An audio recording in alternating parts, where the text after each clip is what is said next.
Hello guys, good morning. Today is Thursday. Nandito po kami sa dirty kitchen ng bahay ng ate ko.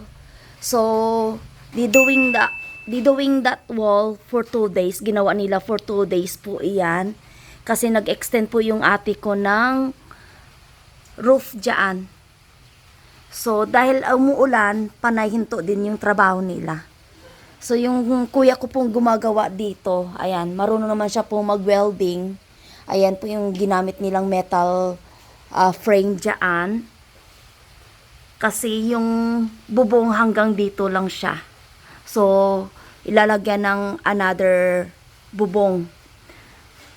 Malapit na din po silang matapos iyan. So, this is their 4th day. Tapos, dahil ay hindi pa talaga sobrang tapos ang bahay ng ate ko at saka yung landscaping dito sa bahay niya, mayroon pong tagagawa po dito ng drainage dito sa harap ng bahay. Ayan po yung aso, Scarlet. Ayan, hindi pa tapos yung landscaping dito. Pag umuulan po guys, sobrang lambot ng lupa at saka madulas. Kasi parang clay po siya. Ginagawa po ng plant pot ba? Or ano. Ayan. Dito po guys, gagawin po nila yung drainage dito. So, ito po yung mga lupa tinambak dyan.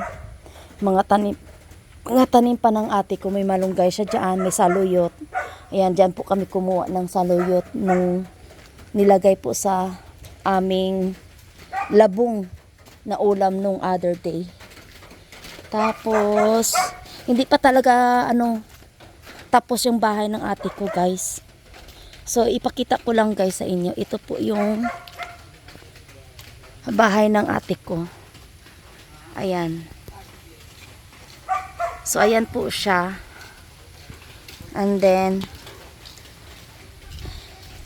gagawin niya po dito ay gagawa po siya ng plant pot raised bed dito. May mga dyan, sili. Yan, saluyot. Ang gagawin nila this morning ay maghukay po dyan kasi ilalagay po nila yung drainage. Mayroon po silang connecting na drainage dyan na PVC pipe. Ang gamit nila ay 4 cm yata. Kalaki. So, ayan. So, hindi pa tapos pa talaga, guys. Ayan. Bahay ng ate ko. Ito po, guys, ay daan po ito. Daanan po. Makikita nyo po yung pinakadulo ng roof ng bahay ng ate ko. Tawirin mo lang po yan, guys. Tawid ka lang dyan. Kasi marami pang damo. Another property ko po dyan. Lupain. So, ito po ay corner lot. Dito tayo. May daanan din kasi dito eh. Nakasubdivide na to. Ito po yung corner lot. Next to it. Lupa ko na po iyan. Ayan. Church daw to. So, ayan. At least sa kanila na flat na po nila yung kanilang lupa dyan. Dito lang, corner lot lang siya ng lupa. Next to it, yung aking lupa. So ito, daan. Ayan, doon po kami kumuha ng tubig nung other day, nung naubusan kami ng tubig. Ito po yung main source of our water. Diyan po, 3 lang po iyan. Tapos, dito tayo sa kanan. Lakad tayo dito sa kanan. May mga kabahayan naman dito, pero hindi siya talagang dikit-dikit. 500 square meter po ito yung property. May mga tindahan din po dito. Ayan. At saka, ito po yung aking property. Ayan, from mahogany tree. Yan po yung boundary namin. And then, towards to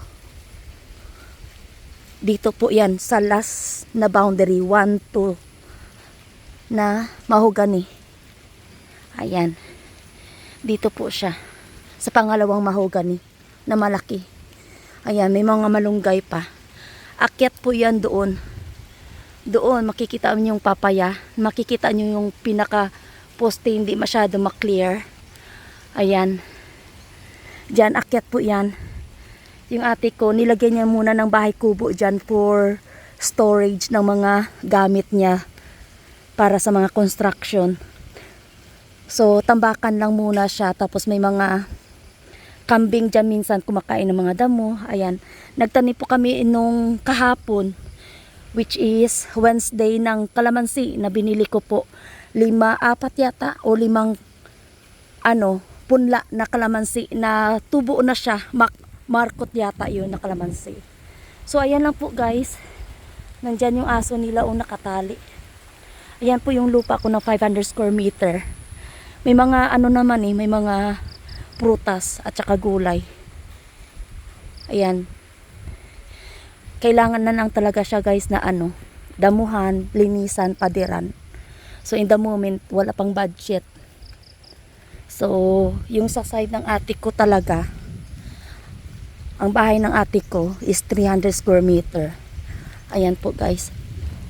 Pag is I own the lot. Tinirika lang ang bahay ng ate ko. So in the future, kung gusto niyang bilhin yung lupa sa akin, pwede niyang bayaran na lang ako. And then, pero binibenta niya daw yata to pero hindi ko sure. Pero gusto naming area dito guys, dito. This house is located in Buena Vista, San Isidro.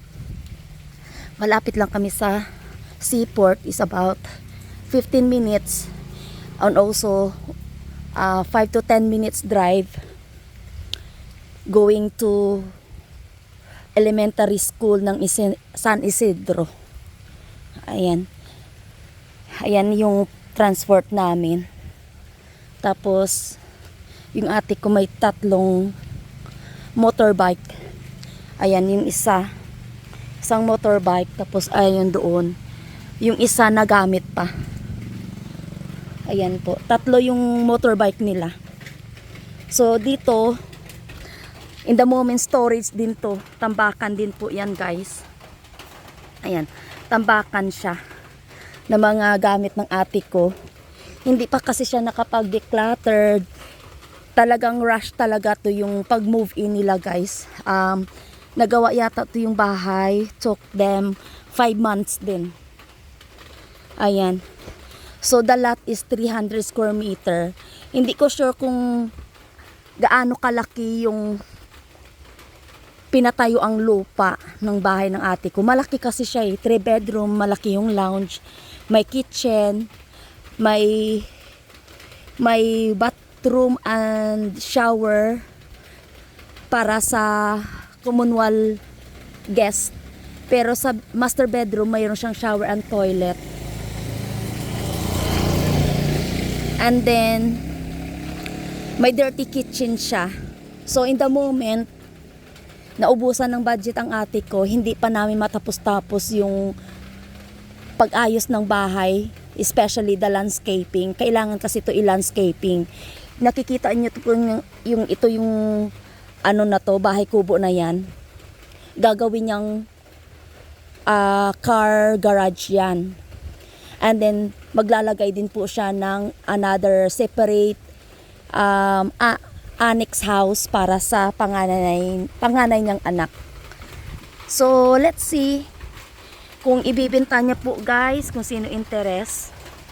I-PM nyo lang po ako, Brett Pinay Journey, yung aking FB page and YouTube page. Kung interest. Bago pa lang to guys, mga 5 months pa lang tong bahay. Parang lang pala yata sila, 1 month pa lang sila naka-move in dito. Ayan. Dahil ay umuulan guys, madulas ang daan. Hindi pa kasi na semento yung daan dito at saka landscaping. Ito po yung mga tanim. In the moment, sobrang kalat pa dito. So, ayan, nagbe-welding pong kuya ko dyan. Ayan guys, patapos na sila. Nakalagay na po sila ng PVC pipe for drainage. So ayan na guys. From there, yung connecting ng ng PVC pipe for drainage diyan hanggang doon banda. Ayan. Mahaba din siya guys.